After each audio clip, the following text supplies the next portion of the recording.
Well, good morning. Angie tells me it's time to go here. So, and she says she's going to flag me down if I go too long, and hopefully I won't do that. I'm Bryan Feemster, I'm the circuit clerk here in Greene County. And this morning, I'm going to share with you, instead of an overview of the entire circuit clerk's office, I'm going to give you a slice, just one area that we work on, and kind of go into a little detail. So I'm going to start it out with a little story. Margaret drove into the parking lot in front of the judicial facility next door. It was crowded. Couldn't find any parking right around the building there. And so she went across the street, found some parking, plenty of parking over there. And she was nervous. She walked in the front door, and she was greeted by some very friendly officers, campus security over there. And it reminded her immediately of the airport, the security at the airport. But they allayed her fears and said, hey, here's what you do and this and that. And she got through it right away. And she said, I think I need to go to the circuit clerk's office. And they said, well, that's right up the stairs or up the elevator. Just right around the corner, you can't miss it. So up the stairs, Margaret went, and she got up there. Sure enough, there it was. And she walked in, and the first person she sees is Jason.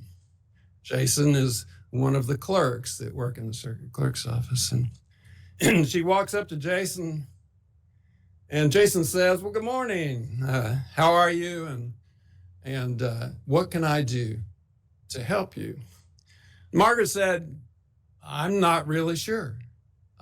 I'm not really sure. In fact, I'm not even sure if I ought to be here or not. And Jason said, well, just tell me. Tell me a little about your story here, and maybe we can decide what to do. So Margaret, tears kind of well up in her eyes, and as she starts to think about what she's going to share, and she starts sharing the story about how she is afraid of her spouse.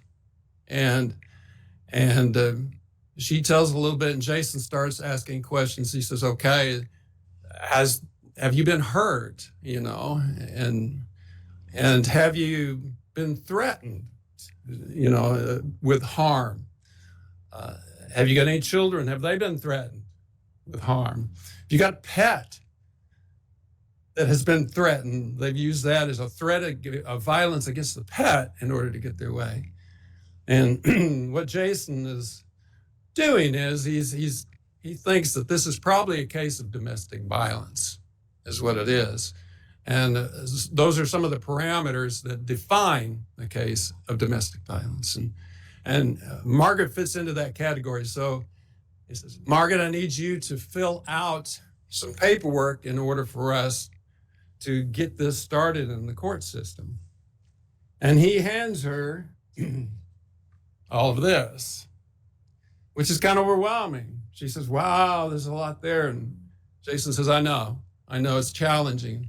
There's a lot there, but you can do it. I'll help you. You can sit right over there and work on things. If you have a question, please come back to me, and we'll talk it over, and we'll make sure that you get the information down. And by the way, fill as much of this out as you can, because it's very important that the judge have this information in order to make a good decision about what's going on. So, and Jason could have, if she had the question, he could say, well, this part of right here, you fill out because if you're living somewhere else right now because you're afraid of this individual and you don't want them to know where you're at, then you need to give us that information, that address, how to contact you at this new place.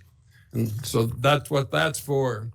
And he says, this part, the big part, is the petition. We call it a petition, and it simply provides all the information from you that the judge is going to need in order to determine what to do next. And it actually, the state of Missouri, by the way, has redone this recently. It's set up from the perspective of the person filling it out versus the perspective of the people who are going to use it. In other words, trying to make it convenient as you can for the person who needs the help. So at any rate, there's a lot in here as well. And then there's this sheet, and it's confidential information. Well, it's actually part of the petition, but because the state of Missouri makes as much of the information available as possible out there about court cases on CaseNet, and there's some information that you don't want on CaseNet, like Social Security numbers, dates of birth, bank account numbers, things like that, children's names, you don't want them out there. They have to fill out this sheet with that kind of information so it can be separated and when it goes on to CaseNet. And even though initially these orders of protection, which is what I'm talking about, don't go or they're not available on CaseNet initially, if a full order of protection is granted later on, they do become accessible out there. And then you've got, in addition to that, you've got to have information associated with what the law enforcement is going to need in order to put in what they call mules, which is another information database that they utilize. So there's information for that as well. And then there's a sheet in here as well that has to do with if this petition, the judge decides this petition, that he's going to grant it, and it needs to be served, delivered, if you will, to the accused, which is called the respondent, or in this case, Margaret's spouse. Then they have to fill that out and say, okay, we served it on this date to this person. And once again, that comes back to us in the circuit clerk's office. And all of this we have to put into the case management system, which is statewide. And you can see parts of that out there on CaseNet. So Margaret has got a lot to do in that particular case. So, and then she gets done with it and comes back, and Jason says, okay, we're going to take this, we're going to get it to the duty judge, the person who's on duty today. They're going to look this over, they're going to decide what to do. There's one of three things they could do. They could grant an ex parte order of protection. What that means is ex parte means we've listened to your story, Margaret, haven't heard your spouse's story yet, but we think there's enough evidence here, the judge does, that we're going to grant this ex parte order of protection, which is temporary. And we're going to set a hearing date, which will be no more than 2 weeks from today. And at that hearing date, you will come back to the courthouse, and your spouse, once we get them served with this petition, or law enforcement gets them served, they are expected to come back to the courthouse as well. And both of you will have your day in court, which, by the way, is happening today over there. And it's Judge Wickmer's Division 3, and they have that court once a week. So they're already going over there right now, and they'll go as long as it takes to consider the between 30 and 100 orders of protection applications that have been received in the past week. So at any rate, that's one thing can happen. So it's granted by the judge and a hearing set. Another thing the judge could say is okay, I'm going to deny this. In other words, there is no temporary order of protection, at least not yet, but I'm going to set a hearing. And the two of you, within 2 weeks, will have an opportunity to tell your side of the story. And then once I've heard that, then at that point in time, we can decide whether or not I should grant a full order of protection. So then the hearing's the same way. They show up the same way over here like they are today. The third possibility is the judge may dismiss it. So if they dismiss it, that means no more action by the court. It's over. The court's done with it, and it won't be available in CaseNet ever. You won't be able to see it, and it just doesn't go any further. So Margaret has got all that. A few days later, she shows up in court, and her spouse shows up in court as well. And this can go a whole lot of different directions. But one possibility is Margaret can come in to court with the spouse, and they are there together. I mean, they're in the same room together. They may not have arrived together. They may have, who knows. but they're in there and they appear before the judge. Margaret might say, I've decided to drop this, in which case the judge will probably ask her spouse, the accused, to step out of the courtroom. And so that the judge can actually talk to Margaret alone. And the idea is there's all kinds of possibilities. Maybe they did resolve all their differences. Maybe there wasn't really any physical abuse or threats, or there's all kinds of possibilities. But one possibility is that the spouse has intimidated Margaret. And even having her spouse in the same room with her is enough for her to say, I don't want to move any further with this. It makes me nervous. Or maybe the spouse has even said something to the effect, well, I control all the bank accounts. You got nothing. If you carry this through with this, you're not going to have $1. You're going to be out on the street. I mean, it can go all kinds of directions.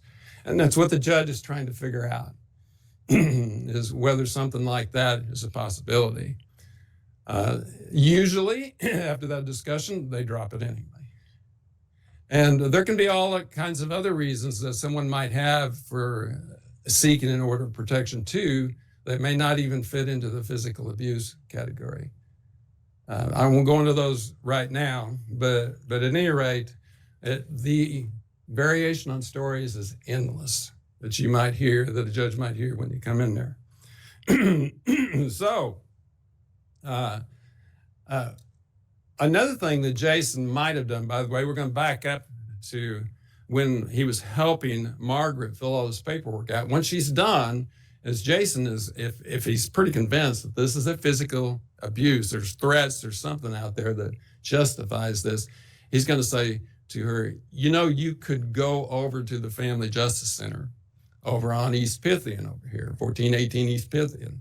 And there's a variety of different services you might avail yourself of over there. For example, there's the Victim Center over there. They've got representatives there. There's Harmony House. And those two right there, particularly Harmony House, if you're basically out on the street or something like that, then you've got an opportunity maybe for them to help you find a place to stay temporarily. And then you got Legal Services, Southern Missouri. They can help fill out forms, maybe explain the forms, give some very limited legal help over there. So that's another possibility. Then you got Springfield Police have folks there. And you've got the sheriffs, Greene County Sheriff's Department. They've got people there too, representatives. Prosecuting attorney has representation there. So if there's a crime, they think there's a crime, evidence of a crime, actually the prosecuting attorney could pick it up right there and maybe carry that on that side of it. And there's other groups over there too. Greene County Child Services has representation over there, as does the state of Missouri. The Child Support Division has got representation there too. Borough Behavioral Health, they're available through the Family Justice Center too. So there's a lot of help potentially available through the Family Justice Center, which is just a few blocks away from here. So as you can see, this was supposed to be about the circuit clerk's office, right? Well, what you can see is we can get more done and be more effective, more efficient if we all work together. And if we all have some idea of what the others are doing and what their function is and how what we do affects them. And that's the case right here. There's a lot of different groups, organizations that are involved in this process of the order of protection that is designed to help people who are suffering physical violence or threats of physical violence to either them, their children, or their pets or something like that. So working together is a wonderful, wonderful thing. After hours, we're talking Monday through Friday is when Jason would be available to talk, or other clerks as well, to talk to someone who's coming in. If something happens after hours, on our website, this entire packet is available on PDF. It's either fillable, where you can fill it on your computer or your phone, although that's a really small screen to try to fill something like this out, or you can print it and you can write it in just like you would up in the circuit clerk's office. So you can do it that way. If you do that, you have the option of emailing that, and that email goes to juvenile detention and Bill Prince's area, which we are very thankful for. They're 24/7 over there in their normal order of business, and they have agreed to, and once again, very thankful that they have, that those come in to them. They give it a case number, they route it to the duty judge, who is on 24/7. That duty judge does the same thing they do during the day. They look it over and they decide what they're going to do with it. That decision comes back, and the results are transmitted to whoever they need to be. If it's dismissed, it's only going to be transmitted to the person who petitioned for it. And in the other two cases, that information is going to be transmitted to, well, in the first case, if it's granted, it's going to be given to the petitioner, and then it's going to go to law enforcement. So that law enforcement can start the process of serving that petition upon the accused, the respondent. So that's how it's handled after hours. And so it's available. Its service is available all the time. And it can be originated too. For example, police officers, basically, they come upon the scene and it's a domestic abuse problem. And in that case, it very well might end up that the accused might be in jail. So they might be in jail. So if that's what's happened when court date comes and they're still in jail, then the bailiff in that court today, which would be Alvin probably, he's going to be making arrangements so they can appear via video without having to bring them over to the courthouse. So the bailiffs involved in the court today, they're preparing screening sheets. If there's someone in jail, they got to check that out, make sure that they can be on that video. You've got Julie, she's the clerk in that court that works with Alvin and with Judge Wickmer, and she has already done a lot of work ahead of time. She's preparing proposed orders of protection, full orders of protection, so that if they need them, they've got them, because things move fast in the court when you got 30 to 100 cases to go through. I will explain the difference between a ex parte temporary order of protection and a full order of protection. If the judge grants after the hearing a full order of protection, what that means is you had a chance to hear from both parties, or at least both parties knew about it and had an opportunity to be there and present their side of the story. And then the judge says, okay, I'm going to grant a full order of protection. They could pick the amount of time, but it could be 6 months, 180 days. And then you have the option, if you want to renew that. And if it's a serious situation, a judge can choose to grant a lifetime, up to a lifetime order of protection.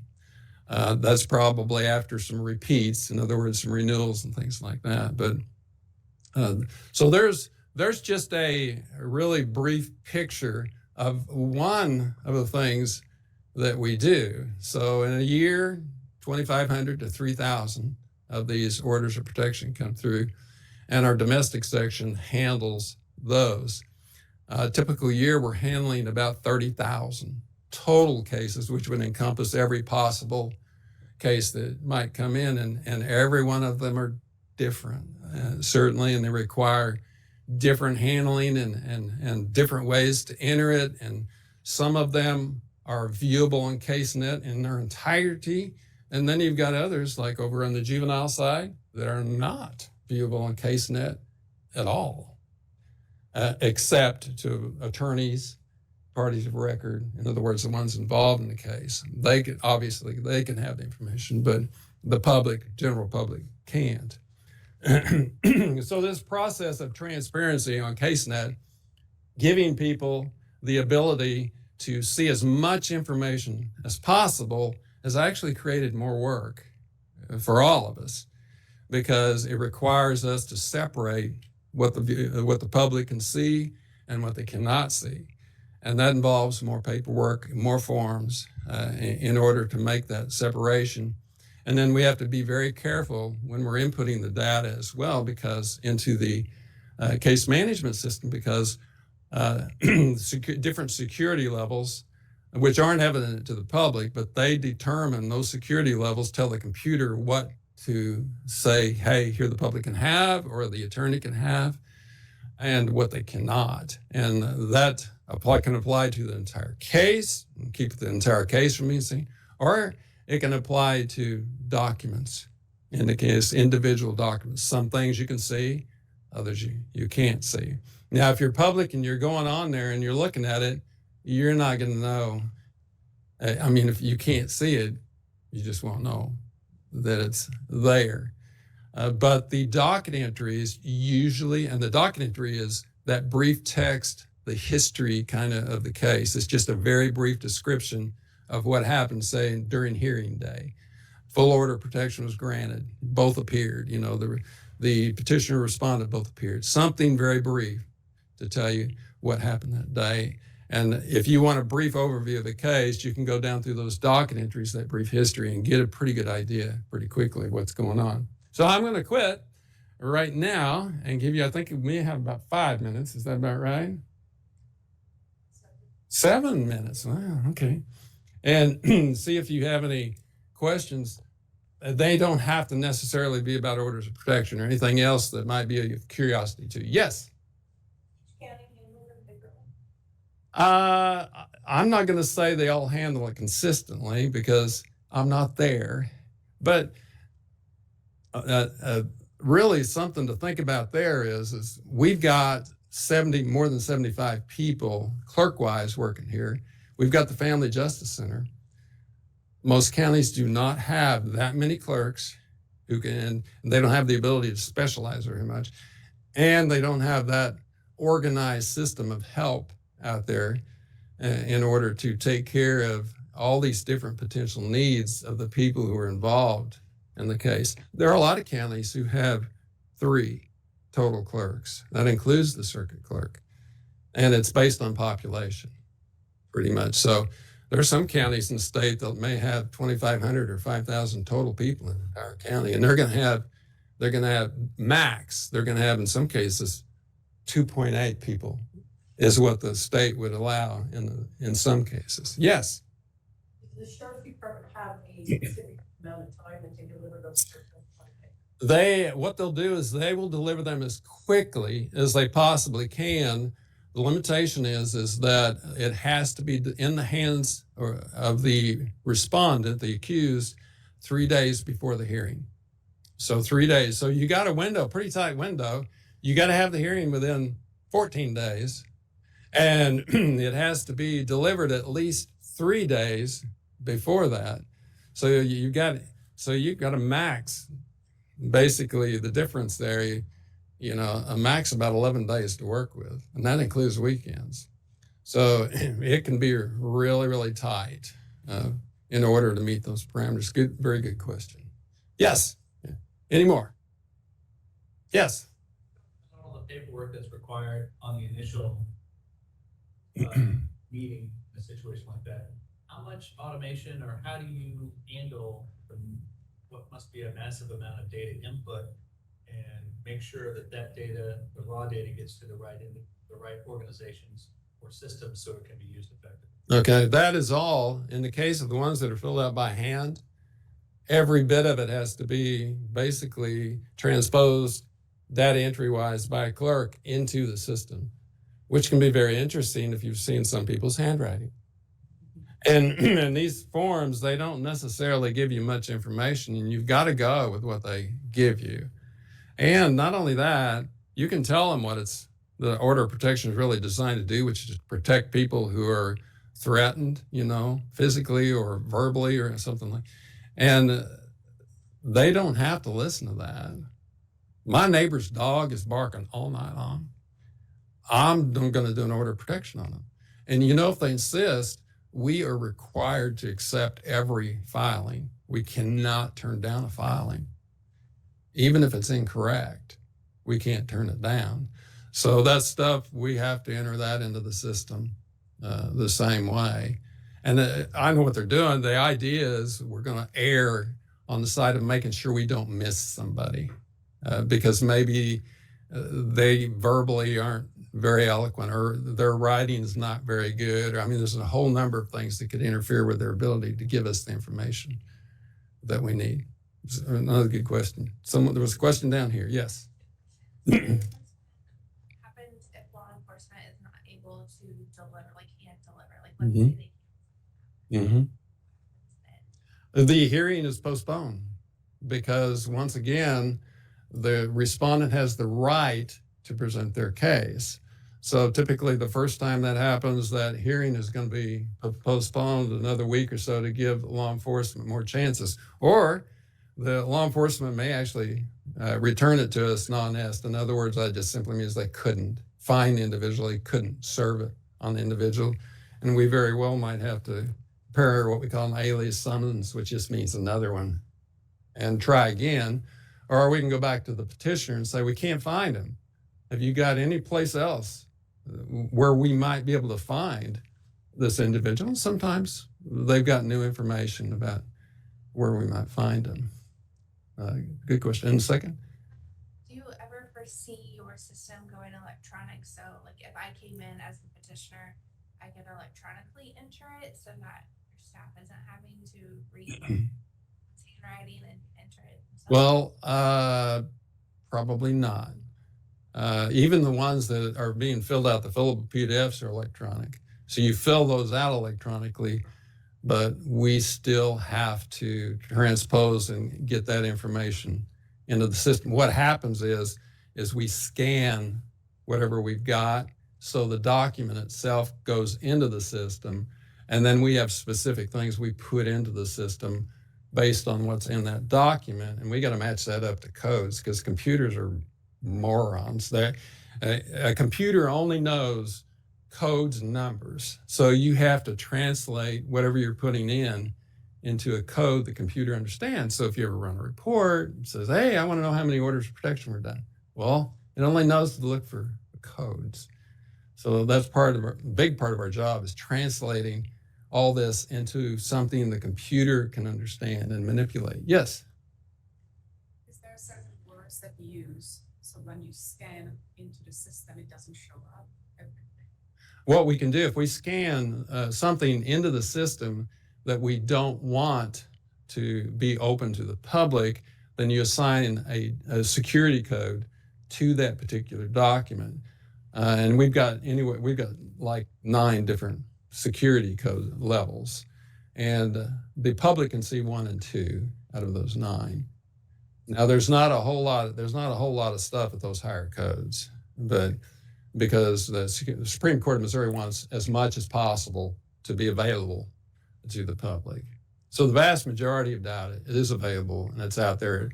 1 or 2. You can't see those security codes, by the way. You can't. Those are internal to us, and they just help us do exactly what you're talking about, determine what can be seen and what cannot be seen. I think I saw another hand somewhere. Are we out?